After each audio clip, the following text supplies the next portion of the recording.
여러분 모두를 다시 한번 환영드립니다. 주님 안에 귀한 예배 드릴 수 있는 자리가 얼마나 존귀한 자리인지 모릅니다.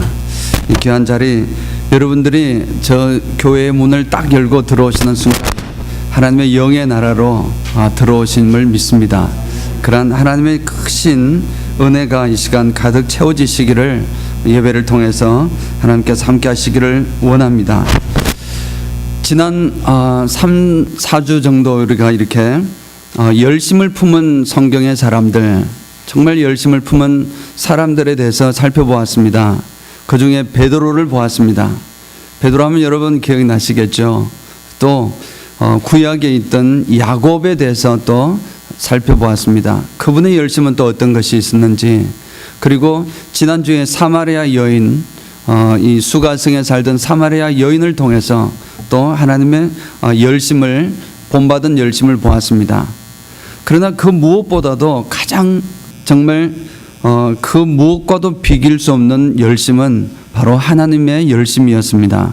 하나님의 열심은 그 누구와도 비교할 수 없고 비유될 수가 없습니다. 하나님은 우리를 위하여 졸지도 않으냐 하시고, 심지어는 정말 우리의 머리털까지 세시는 그러한 열심으로 우리를 사랑하고 계심을 믿습니다. 사랑하는 성도 여러분, 그 말씀을 나눴던 이유는 우리가 그 열심을 본받아서 주의 교회를 위해서 또 우리 주어진 삶 속에서 열심을 품고 살아가자라는 말씀이었습니다. 지난 한 주간 동안 여러분 또 한 주간 사셨는데 어떻게 정말 열심히 잘 사셨습니까? 최선을 다해서 주어진 일을 정말 최선을 다해서 그렇게 사셨습니까? 아멘. 이렇게 아멘이 나와야 할 줄 믿습니다. 정말 우리는 최선을 다해서 살았을 것입니다. 그러나 조금 더 우리가 들어간다면은 우리의 삶 속에서 정말 하나님 위하여, 하나님 나라를 위하여, 주의 주신 몸된 교회를 위하여 얼마나 기도하고 또 얼마나 헌신하고 얼마나 눈물 흘리며 이 교회를 생각하는 열심이 혹시 있었던가요? 아니면 우리 주변에 있는, 옆에 있는 성도님들이나 어려운 환경에 있는 사람들을 생각하면서 그들의 눈물을 같이 흘려주고 같이 기도를 해주신 그런 열심을 가지고 지난 한 주간을 사셨는지요? 이런 질문을 받을 때 저희들도 참 부족함을 많이 느낍니다. 그러나 이런 모든 일들이 교회를 통해서 이루어짐을 믿습니다. 교회는 하나님께서 우리들에게 쏟아 부어주시는 그 축복의 가장 중요한 통로입니다. 교회를 통해서만 축복이 이루어지는 것은 아니지만, 그러나 가장 우리에게 가현적으로 보여주신 것이 교회라는 것입니다. 그래서 교회에 속한 성도들은 성도들끼리 서로 사랑하고 서로 협력하고 도와주고 이렇게 기도하고 이렇게 나아갈 때에 하나님께서는 그곳을 통해서 하나님의 축복의 장소로, 구원의 장소로 만들어주는 것인 줄을 믿습니다. 오늘은 열심에 관한 말씀 중에 마지막 마무리를 하려고 합니다.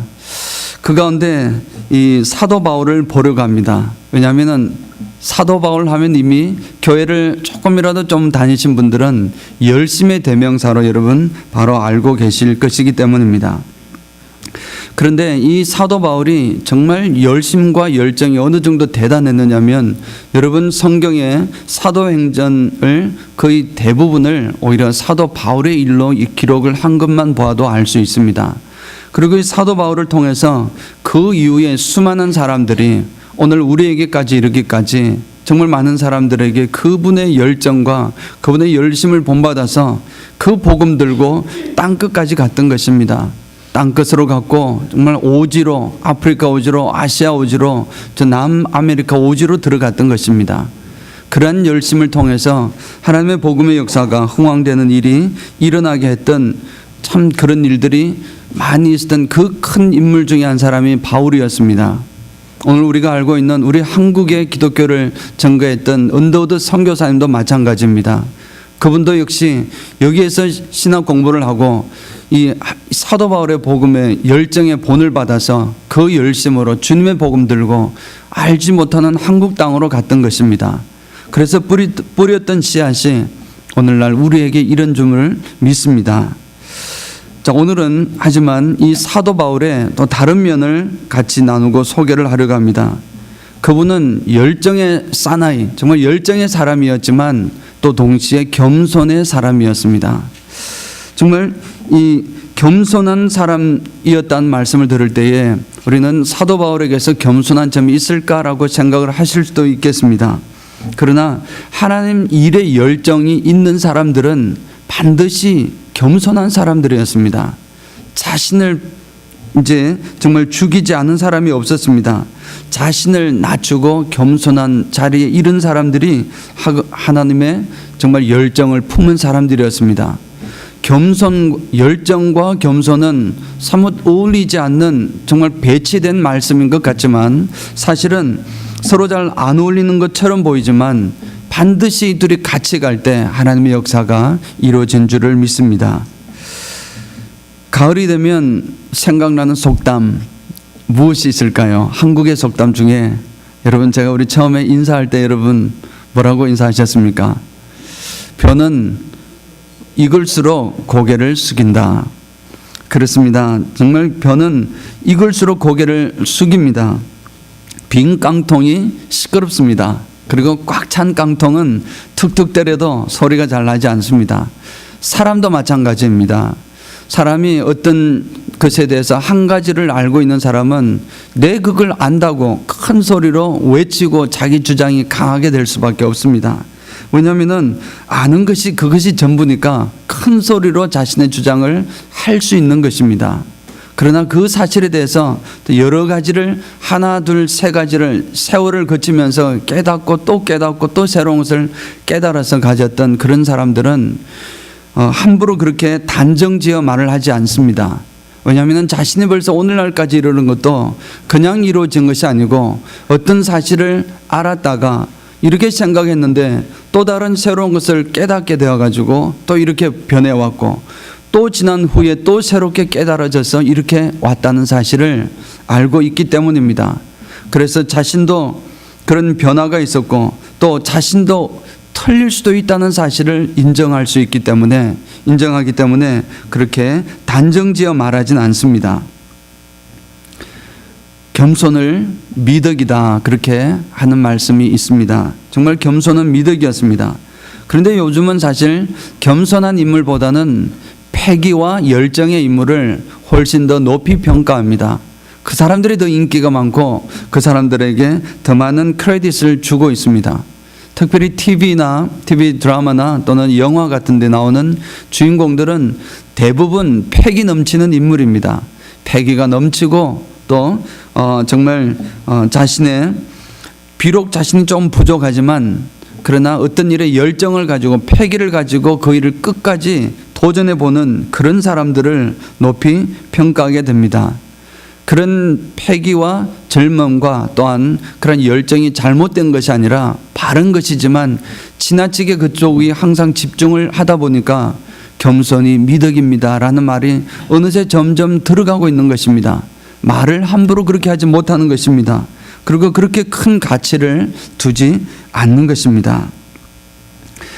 그러나 적어도 하나님의 열심을 품은 사람들, 하나님의 일을 하는 사람들은 반드시 겸손이란 것과 같이 갈 수밖에 없고 같이 가야만 하는 것인 줄 믿습니다.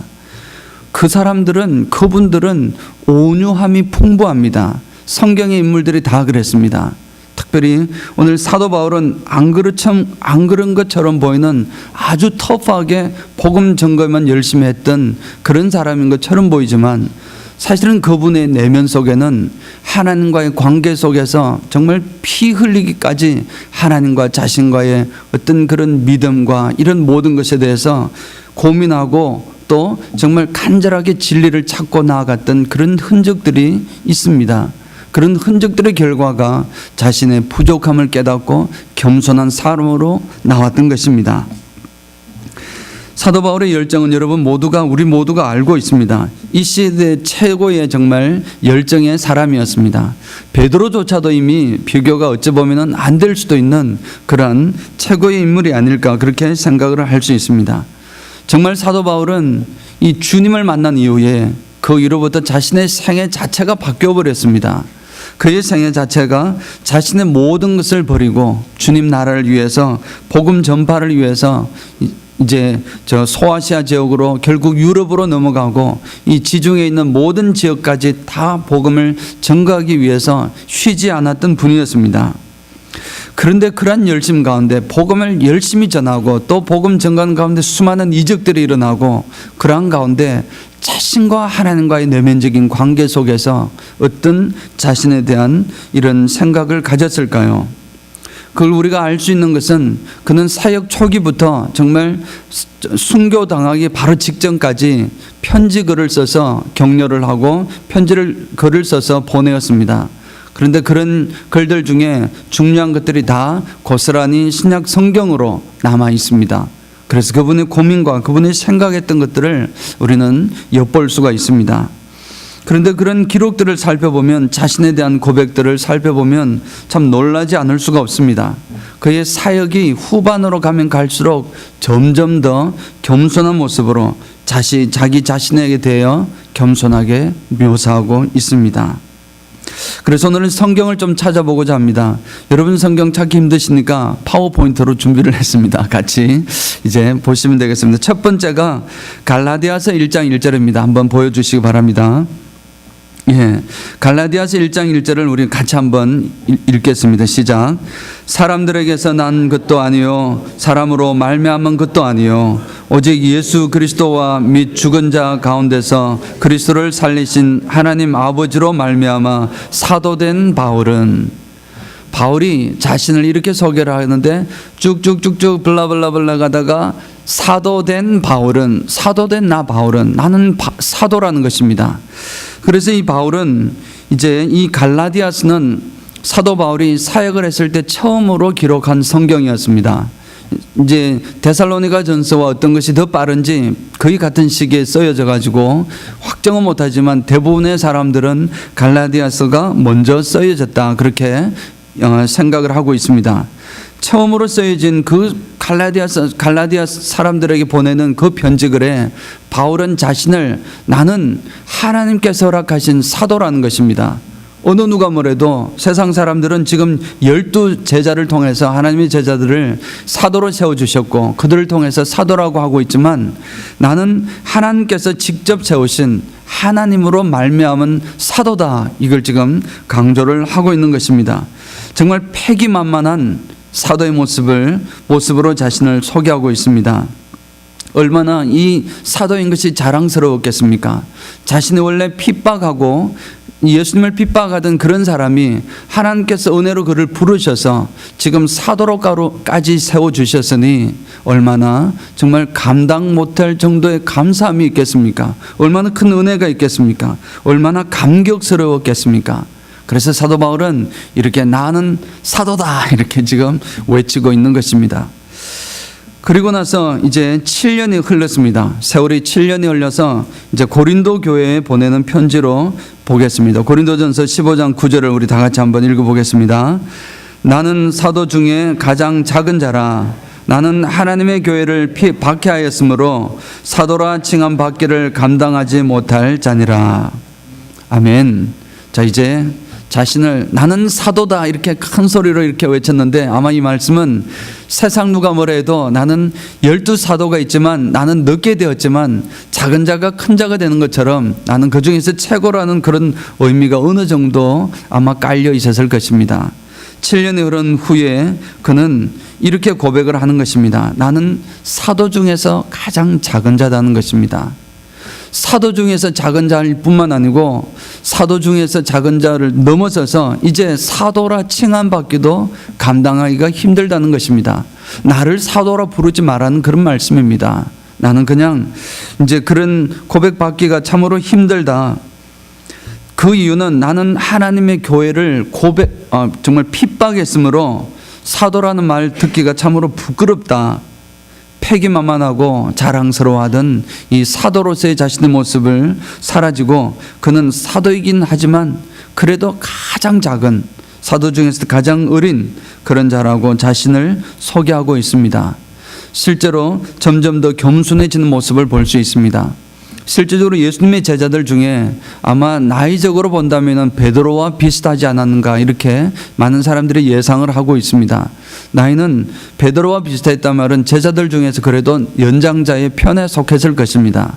늦게 시작을 했지만 그는 분명히 다른 사도들의 못지않은 그런 열정으로 나아갔음이 분명합니다. 그런데 7년 동안 땀 흘리고 복음 전가하고 난 후에 그는 이렇게 고백을 했던 것입니다. 그리고 나서 또 8년이 흘렀습니다. 8년이 흐른 후에 이제 로마 감옥에서 이제 잠시 나왔습니다. 그때 즉시 기록했던 에베소 교회로 보내는 편지에서 자신을 이렇게 소개를 하고 있습니다. 에베소서 3장 8절 말씀 우리 다 같이 한번 읽어보겠습니다. 모든 성도 중에 지극히 작은 자보다 더 작은 나에게 이 은혜를 주신 것은 청량할 수 없는 그리스도의 풍성함을 이방인에게 전하게 하시고, 이렇게 표현했습니다. 자신을 지금 모든 성도 중에 지극히 작은 자보다 더 작은 나에게, 자신을 이제는 사도라는 말도 어느덧 사라져 버렸습니다. 사도 중에 가장 작은 자라기보다는 이제 성도들 중에, 지금 사도 바울이 에베소 교회에 편지를 쓰는 글에 나온다는 말씀은 이 사도 바울이 에베소 교회를 세웠습니다. 그리고 그곳에서 목회를 했습니다. 그래서 같은 성도로 있었습니다. 그래서 그곳에 있는 성도들에게 지금 여러분이나 나나 같은 성도인데 같은 성도 중에서도 내가 여러분보다 가장 끝자리에 서야 할 자다라는 고백을 지금 하고 있는 것입니다. 정말 우리 교인들 중에서도 내가 가장 작은 자라는 지금 그런 소개를 자신에게 합니다. 다른 성도들보다 더 가장 비천한 자이다 고백을 하는 것입니다. 지금 이 고백도 이루어지는 시점이 어디입니까? 로마에 갔다는 것은 3차 전도 여행이 끝나고 난 이후에 이제 마지막 부분을 보내기 위해서 이제 로마로 가서 로마 감옥에서 지금 있으면서 복음을 끝없이 전거하고 그러던 가운데서 지금 보낸 편지입니다.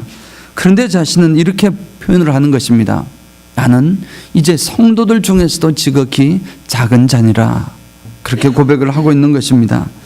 마지막으로 한 군데만 더 보도록 하겠습니다. 이제 정말 사도 바울이 순교 직전에, 사도 바울은 이제 로마에서 순교를 하게 되는데 순교하기 바로 직전에 쓰여졌다고 하는 한 1년 전에 있어서 이제 디모데 전서가 1년 전쯤에 쓰여졌고, 그리고 나서 디도스를 썼고, 그리고 마지막으로 정말 순교하기 바로 직전에 디모데 후서를 기록을 했습니다.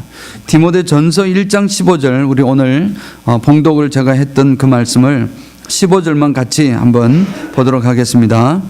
밑보다 모든 사람이 받을 만한 이 말이여, 그리스도 예수께서 죄인을 구원하시려고 세상에 임하셨다 하였도다. 죄인 중에 내가 괴순이라. 사랑하는 여러분, 지금 사도 바울은 자신을 지금 누구라고 소개하고 있습니까? 이제 그것도 지금 누구에게 지금 보내는 편지냐면 사랑하는 내 아들이자 나의 정말 후배인 이 디모데에게 보내는 글입니다. 영적인 아들이자 정말 영적인 후계자인 이 디모데에게 보내는 글 속에서, 물론 처음에 소개를 할 때 권위가 있어야 되기 때문에 나 사도인 바울은 소개를 합니다. 그러나 글 중간에 이렇게 고백이 자기도 모르게 되는 것입니다. 그렇게 소개를 하기를, 이제 나는 죄인 중에 괴수로다, 그렇게 표현합니다. 한글 성경이 좀 무시무시합니다. 죄인 중에 괴수로다 그러니까. 그렇지만 사실 원어의 의미는 죄인들이 있다면 죄인들 중에서 가장 앞서 있는 자입니다. 그런 표현입니다.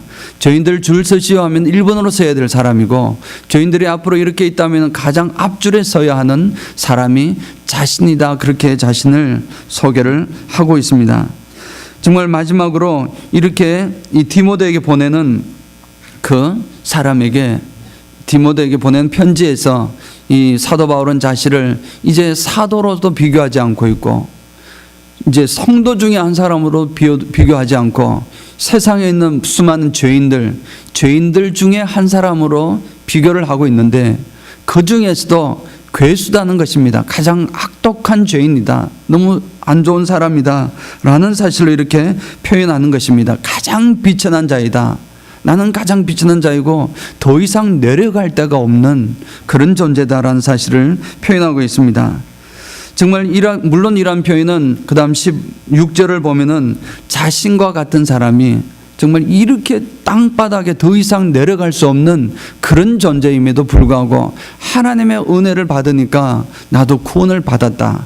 그러니 세상 모든 사람이여 나를 본을 받아서 누구든지 하나님의 은혜로 들어오라는 메시지가 강하게 담겨 있습니다. 그러나 자신을 이렇게 정말 너무나 비천한 자로 더 이상 내려갈 수 없는 그런 자로 스스로 인식했다는 것 자체는 굉장한 모습이라 할 수 있습니다. 사도 바울은 자신을 하나님께서 허락하신 사도다, 나는 누가 뭐래도 사도다라는 사실을 강조하며 소개를 하다가 사도 중에 가장 작은 자로, 미약한 자로 표현을 했다가 이제 성도 중에, 사도란 말도 감당 못하겠다, 나는 성도 중에 성도인데 성도 중에서도 가장 연약한 자다, 그것도 이제 감당하지 못하겠다, 이제 나는 죄인 중에 가장 바닥에 있는 괴수다라고 자신을 표현하고 있습니다. 사랑하는 성도 여러분, 그렇다면 이 사도 바울이 그렇게 복음을 전거하면서도 점점 자신이 하나님 앞에서 비천해지는 모습과 낮아지는 모습과 정말 하나님 앞에 보잘것없는 존재로, 나약한 존재로 변해버린 것일까요? 그렇지 않습니다. 사도 바울은 그렇지 않습니다. 정말 죽기까지, 정말 이 순교하기까지 사도 바울은 열정과 패기와 이 하나님의 복음에 대한 열정은 어느 누구에게도 정말 떨어지지 않을 정도로 최선을 다한 그런 삶이었습니다.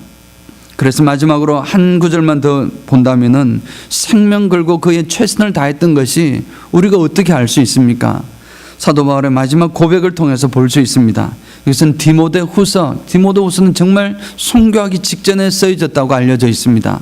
순교하기 직전에 기록했던 디모데후서의 또 마지막 부분에 이렇게 디모데후서 4장 7절로 18절 말씀, 성경에 아마 표현되어 있을 것입니다. 우리 같이 한번 그 사도 바울의 심정을 가지고 한번 읽어보도록 하겠습니다.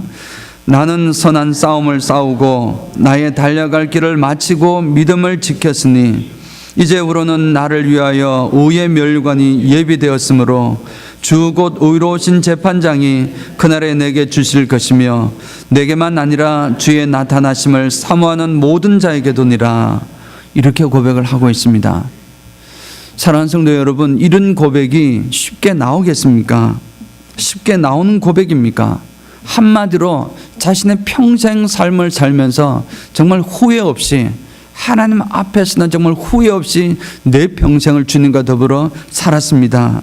그리고 주님을 향해서 주님께서 나에게 주셨던 그 일들은, 복음 전개 일들은 정말 죽기까지 최선을 다해서 생명 걸고 최선을 다했던 사람만이 고백할 수 있는 그런 고백이었습니다. 사도 바울은 정말 마지막에 이런 고백을 하고 있습니다. 그런 가운데서도 사도 바울은 자기 자신의 내면을 보고 하나님과의 관계 속에서 자신을 죄인의 괴수로 표현하고 있습니다. 벼는 익을수록 고개를 숙인다고 했습니다. 패기 넘치는 선교사로의 모습은, 이 전도자의 모습, 패기 넘치는 사도로서의 모습은 점점 사라지고 하나님 앞에서 자신의 부족함을 인정하고, 자신의 부족함을 인정 정도가 아니라 이제 절망적일 자리까지 이르는 그 모습을 바라보면서 여과 없이 그렇게 진심으로 표현한 것이었습니다. 이 말씀이 이러자 저는 또 이런 생각이 들었습니다. 너무 좀 지나친 것이 아닙니까? 사도 바울이 너무 지나친 것이 아닙니까? 라는 생각이 들었습니다. 자신을 마치 비하하는 것처럼 보이기도 하고, 그러나 이 성령 안에서 그는 긍정적이고 적극적이고 열정의 사람이었는데 어떻게 이런 고백을 할 수 있었을까요? 그것은 바로 사도 바울이 그 비교 대상을 사도에게 둔 것이 아니라, 사람에게 둔 것이 아니라 예수 그리스도에게 두었기 때문임을 믿습니다. 고린도전서 11장 1절을 보면 내가 그리스도를 본받은 자가 된 것 같이 너희도 나를 본받으라, 그렇게 말씀하는 대목이 있습니다. 사도 바울의 대상은, 사도 바울은 예수 그리스도가 대상이었습니다. 내가 예수 그리스도와 닮아지려고 하고 예수 그리스도와 비교하고 예수 그리스도를 닮아가는 그런 모습을 가지기를 간절히 원했던 것입니다. 처음에는 예수님을 믿었습니다. 물론 예수님을 믿고 예수님의 빛을 바라보고 눈이 멀 정도까지 그는 정말 하나님의 강렬한 체험을 하게 되었는데, 그렇지만 예수님과 동행하는 것이 함께하지만 예수님이 저만치 있는 것입니다. 예수님은 빛입니다. 분명한 빛입니다. 빛은 그 주변을 밝게 만들어 버립니다. 빛이 있으면 어두웠던 어둠 속에 숨겨져 있던 것이 낱낱이 드러나게 됩니다. 그런데 초창기에는 열정은 있었지만 예수님이 저만치 계셨던 것입니다. 그러니 자신의 모습을 바라볼 때 그래도 부족하지만 나는 사도라는 것입니다. 그런 자랑이 나왔고 열심히 나왔고 자랑스러운 사도의 모습이 보인 것입니다. 그러나 세월이 갈수록 이제 하나님과 점점 더 가까워지고 할수록 예수님이 한 단계 더 다가오신 것입니다. 한 단계 다가와 보니 그 비치는 강렬한 빛을 통해서 자신을 바라보니 이제 사도 중에서 내가 자랑할 만한 것이 없구나. 정말 사도 중에 작은 자이구나. 그리고 나서 더 가까이 예수님께서 나타나서 더 강렬한 빛으로 나를 비추니 이제 성도 중에서도 내가 감당할 수 있는 것이 아니구나. 성도보다도 가장 작은 자이구나. 최종적으로 예수님이 이제 바로 내 옆에서 내 손을 잡고 바로 내 옆에서 빛을 비추시니 나의 추한 모습 속에 숨겨졌던 모든 모습이 적나라하게 드러납니다. 그래서 사도 바울은 그러한 자신을 바라보며 그는 죄인의 괴수로, 죄인 중에 선봉에 선 사람으로 자신의 부족함을 깨달은 것입니다. 그렇게 보게 된 것입니다. 또 한 가지는 이 사도 바울은 그렇게 고백했던 그 모습 속에서는 자신들 같이 있고 이제 복음 전거하려는 이 수많은 사람들, 소위 말해서 말씀하는 죄인들, 그 죄인들을 바라볼 때에 사도 바울은 그들을 어떻게 바라보았을까요? 더 나아가서 이제 옆에 계신 예수님일 뿐만 아니라 저들 속에서 예수님을 본 것입니다. 저들을 이제 예수님으로 보는 것입니다. 이제 아프리카로 선교를 떠났던 우리 슈바이츠 박사를 여러분 잘 알고 계실 것입니다. 그분은 정말 우리 위인전에도 나오는 그런 위대한 신학자였지만 모든 것을 정말 내려놓고 아프리카로 들어가서 평생을 바치신 분이었습니다. 그분은 이제 의사였기 때문에 그분을 이제 진료를 받기 위해서 줄을 쭉 서 있던 그 환자들, 정말 흑인들, 정말 옷도 제대로 헐벗고 다치고 정말 볼품없는 그 사람들을 쭉 바라보면서 이 슈바이츠 박사님은 자신에게 오신 예수님으로 보았던 것입니다. 자신에게 오신 예수님으로 인정했다는 것입니다. 그런 마음을 두니 저 사람들이 바로 예수님의 모습인데 내가 저 사람들을 어떻게 안 섬기겠습니까? 어떻게 섬기지 않겠습니까? 먼저 섬기고 먼저 사랑으로 치유하고 사랑으로 싸매주고 또 만져주고 또 저들이 회복될 때까지 얼마나 최선을 다하겠습니까? 이 슈바이츠 박사가 그런 마음과 그런 섬김의 자세로 나아갔더니 그는 어느새 자신도 모르는 사이에 아프리카의 성자가 되어 있었던 것입니다. 사랑하는 성도 여러분, 아직까지도 우리가 장로인 것이 자랑스럽고 이 집사인 것이, 권사인 것이, 또 교사인 것이, 또 찬양대원인 것이 자랑스러움이 느껴지십니까? 아직까지 우리 성도들 중에서는 그래도 내가 새벽 기도를 제법 많이 나오고 또 그래도 가장 많이 기도하고 또 그래도 많이 내가 헌금하고 그래도 내가 많이 충성 봉사하고 식당에서도 봉사하고 하니 그래도 우리 성도 중에서는 내가 사실 제일 낫지라는 생각이 드십니까? 만약에 그렇다면 아직도 우리는 그 사도 바울의 열심과 사도 바울의 정말 영성, 세상 사람들을 하나님의 모습으로 발견했던 그 영성까지 도달하지 못한 것임을 봅니다. 저도 마찬가지입니다. 옆에 앉아 계신 분들의 모습 속에서, 옆에 앉아 있는 분들의 얼굴 속에서 예수님의 얼굴이 보여야만 얻을 수 있는 영성입니다.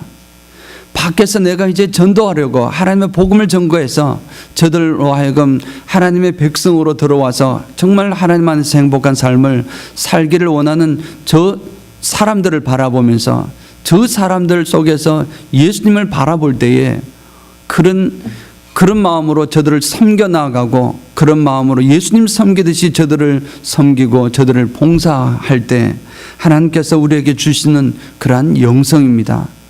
우리는 이 영성을 가지기를 원합니다.